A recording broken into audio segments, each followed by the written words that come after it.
देशात अनेक ठिकाणी भाजपला धक्का, यूपी आणि महाराष्ट्रात भाजपच्या जागा घटल्या तर काँग्रेसचं जोरदार कमबॅक। लोकसभा निवडणुकीतील विजयाबाबत मोदींनी मानले देशवासियांचे आभार। देशात तिसऱ्यांदा एनडीएचं सरकार बनवणार, मोदींकडून विश्वास व्यक्त। नवी दिल्लीत एनडीएची दुपारी 4 वाजता मोदींच्या निवासस्थानी बैठक, एनडीएचे सर्व घटक पक्ष उपस्थित राहणार।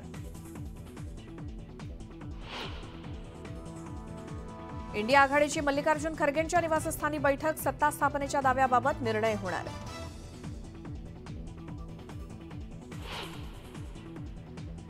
इंडिया आघाडी ही सत्ता स्थापनेच्या रेसमध्ये, आम्ही सत्ता स्थापनेचा दावा सोडलेला नाही। इंडिया आघाडीच्या बैठकीनंतरच ठोस निर्णय, राहुल गांधींचं सूचक विधान।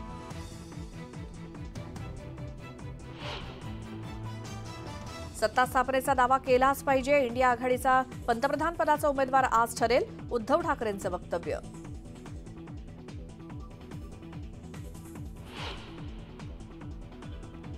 नवी दिल्लीत केंद्रीय मंत्रिमंडळाची सकाळी 10:30 वाजता बैठक, बहुमत मिळाल्यानंतर सरकार लागलं कामाला।